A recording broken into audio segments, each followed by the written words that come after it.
Dan sesudah beberapa lama, datanglah firman Tuhan kepada Elia dalam tahun yang ketiga. Pergilah, perlihatkanlah dirimu kepada Ahab, sebab aku hendak memberi hujan ke atas muka bumi.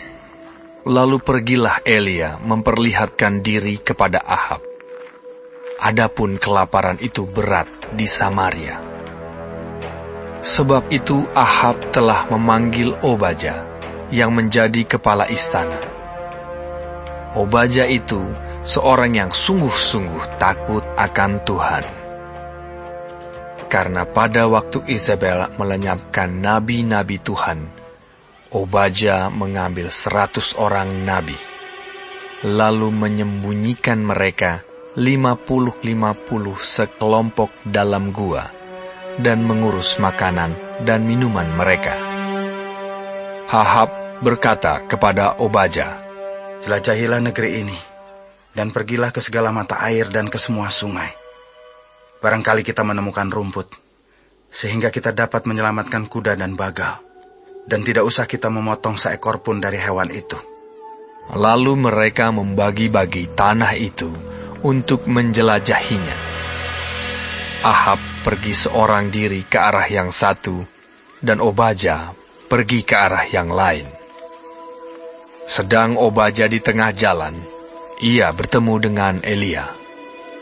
Setelah mengenali dia, ia sujud serta bertanya, "Engkaukah ini, hai Tuanku Elia?"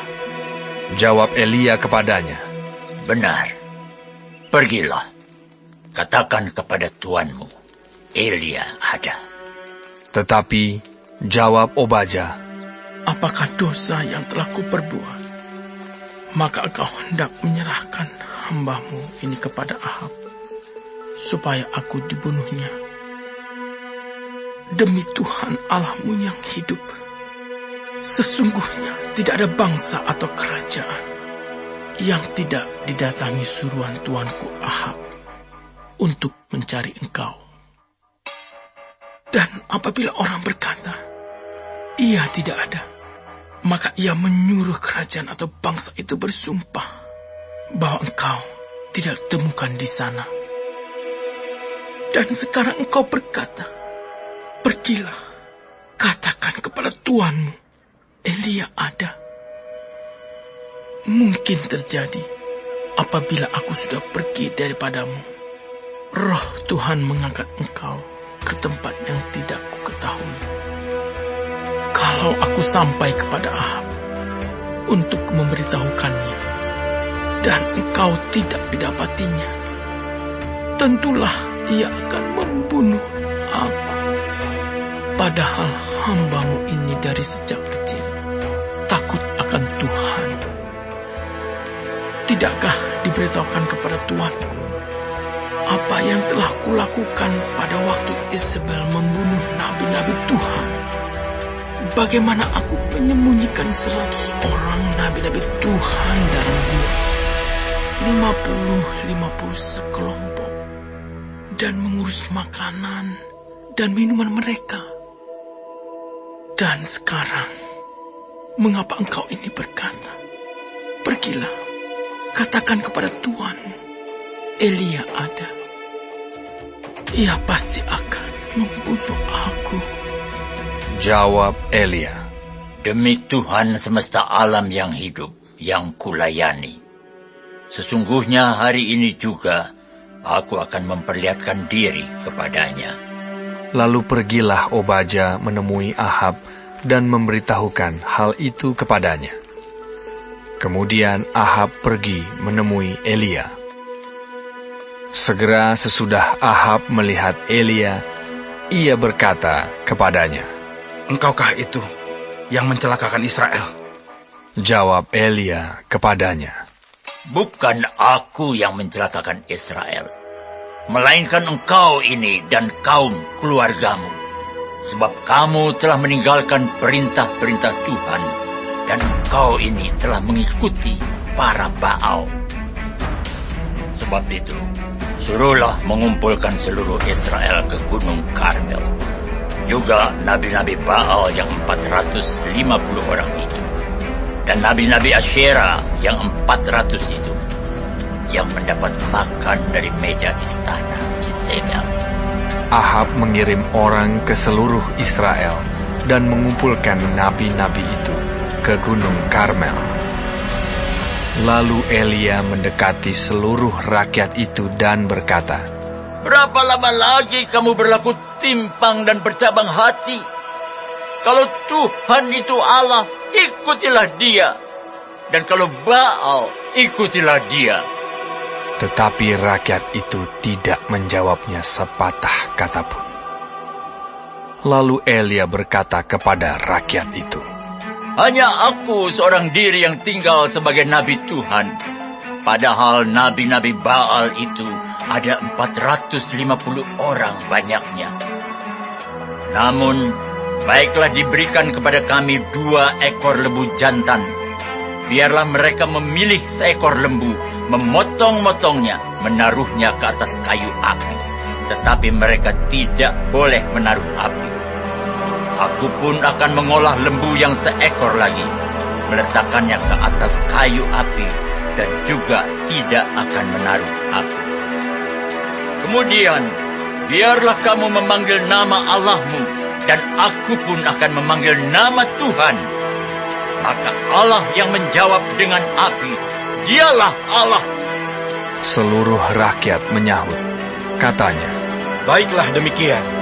Ya, baiklah demikian. kemudian Elia berkata kepada nabi-nabi Baal itu, "Pilihlah seekor lembu, dan olahlah itu dahulu, karena kamu ini banyak. Sesudah itu panggillah nama Allahmu, tetapi kamu tidak boleh menaruh api." Mereka mengambil lembu yang diberikan kepada mereka, mengolahnya, dan memanggil nama Baal dari pagi sampai tengah hari. Katanya, Ya Baal, jawablah kami. tetapi tidak ada suara, tidak ada yang menjawab. Sementara itu, mereka berjingkat-jingkat di sekeliling mezbah yang dibuat mereka itu. Pada waktu tengah hari, Elia mulai mengejek mereka. Katanya, Panggillah lebih keras. Bukankah dia Allah? Mungkin dia merenung. Mungkin ada urusannya. Mungkin dia bepergian. Barangkali ia tidur dan belum terjaga. maka mereka memanggil lebih keras, serta menoreh-noreh dirinya dengan pedang dan tombak, seperti kebiasaan mereka, sehingga darah bercucuran dari tubuh mereka. Sesudah lewat tengah hari, mereka kerasukan sampai waktu mempersembahkan korban petang. Tetapi tidak ada suara, tidak ada yang menjawab, tidak ada tanda perhatian. Kata Elia kepada seluruh rakyat itu, "Datanglah dekat kepadaku." Maka mendekatlah seluruh rakyat itu kepadanya. Lalu ia memperbaiki mezbah Tuhan yang telah diruntuhkan itu. Kemudian Elia mengambil 12 batu, menurut jumlah suku keturunan Yakub. Kepada Yakub ini telah datang firman Tuhan. "Engkau akan bernama Israel." Ia mendirikan batu-batu itu menjadi mezbah demi nama Tuhan, dan membuat suatu parit sekeliling mezbah itu yang dapat memuat 2 sukat benih. Ia menyusun kayu api, memotong lembu itu, dan menaruh potongan-potongannya di atas kayu api itu. Sesudah itu, ia berkata, "Penuhilah 4 buyung dengan air, dan tuangkan ke atas korban bakaran dan ke atas kayu api itu." Kemudian katanya, "Buatlah begitu untuk kedua kalinya." dan mereka berbuat begitu untuk kedua kalinya. Kemudian katanya, "Buatlah begitu untuk ketiga kalinya." dan mereka berbuat begitu untuk ketiga kalinya, sehingga air mengalir sekeliling mezbah itu. bahkan parit itu pun penuh dengan air. Kemudian pada waktu mempersembahkan korban petang, tampillah Nabi Elia dan berkata, "Ya Tuhan Allah Abraham, Ishak dan Israel, pada hari ini biarlah diketahui orang bahwa Engkaulah Allah di tengah-tengah Israel, dan bahwa aku ini hamba-Mu, dan bahwa atas firman-Mu lah aku melakukan segala perkara ini. Jawablah aku, ya Tuhan, jawablah aku, supaya bangsa ini mengetahui bahwa Engkaulah Allah, ya Tuhan, dan Engkaulah yang membuat hati mereka tobat kembali." Lalu turunlah api Tuhan, menyambar habis korban bakaran, kayu api, batu, dan tanah itu, bahkan air yang dalam parit itu habis dijilatnya. Ketika seluruh rakyat melihat kejadian itu, sujudlah mereka serta berkata, Tuhan, Dialah Allah. Tuhan, Dialah Allah. Kata Elia kepada mereka, "Tangkaplah nabi-nabi Baal itu. Seorang pun dari mereka tidak boleh luput." Setelah ditangkap, Elia membawa mereka ke sungai Kison dan menyembelih mereka di sana. Kemudian berkatalah Elia kepada Ahab, "Pergilah, makanlah dan minumlah, sebab bunyi derau hujan sudah kedengaran." Lalu Ahab pergi untuk makan dan minum. Tetapi Elia naik ke puncak gunung Karmel. Lalu ia membungkuk ke tanah dengan mukanya di antara kedua lututnya. Setelah itu, ia berkata kepada bujangnya, "Naiklah ke atas, lihatlah ke arah laut." Bujang itu naik ke atas. Ia melihat dan berkata, Tidak ada apa-apa. Kata Elia, "Pergilah sekali lagi." demikianlah sampai 7 kali. Pada ke-7 kalinya, berkatalah bujang itu, Wah, awan kecil sebesar telapak tangan timbul dari laut. Lalu kata Elia, "Pergilah, katakan kepada Ahab, pasang keretamu dan turunlah.